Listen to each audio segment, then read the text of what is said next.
The father of an Auckland teenager who was killed by a man on bail for kidnapping her says his naive faith in the justice system was misplaced.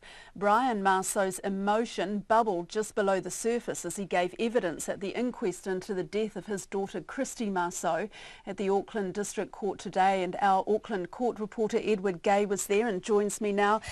Edward, Mr Marceau believed the police were monitoring Akshay Chand? That's right, and Chand was eventually granted bail for kidnapping Miss Marceau, but Christie Marceau said he was assured by police that officers were making frequent checks on the Chand household, which was just a brief walk from the Marceau home in Hillcrest on Auckland's North Shore.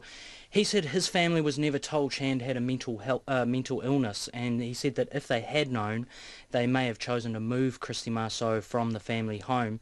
Christie Marceau's mother, Tracy, she also gave evidence. She said she didn't like using Chand's name, and she said that Chand was declined bail a number of times, but later they were told by a victim's advisor that it was looking like he was going to get bail. She said the advisor told her that's how things happened. She broke down as she described asking how Chand could eventually apply for bail and be granted. Coroner Greig interrupted her evidence to say she didn't actually have to use Chand's name during her evidence. And Chand was eventually granted bail? That's right, and Mrs Marceau said that decision horrified her. She said she recalled the victim's advisor telling her the decision couldn't be appealed. Chand's bail address at his family home was so close that she said she could actually see the house from the Marceau family's deck. She also said the police officer had told her that if Chand was granted bail, it would be electronically monitored, but then when Chand did get bail, that wasn't one of the conditions. She said a week before her daughter was killed, a detective visited the house to take a statement from her daughter. Christie Marceau, who spends a lot of time in Australia for his work, he actually asked if he should stay behind in New Zealand while at this time, and Mrs Marceau said she recalls the detective saying that wasn't necessary. A week later, her daughter was dead. And earlier the court heard from the officer in charge of the murder investigation? That's right. Detective Sergeant James Watson said Chand was on bail at the time for kidnapping Miss Marceau.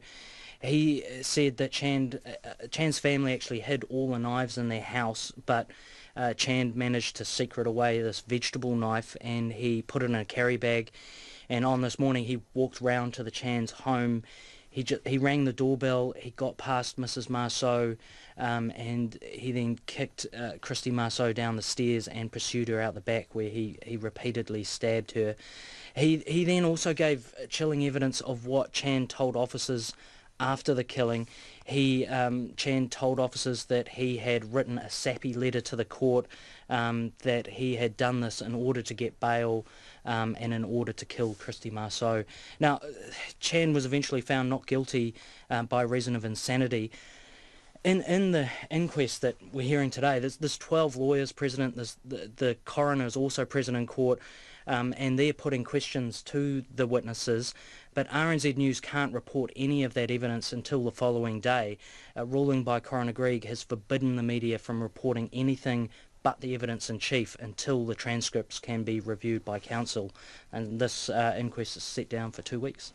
Edward, thank you. That's our court reporter Edward Gay.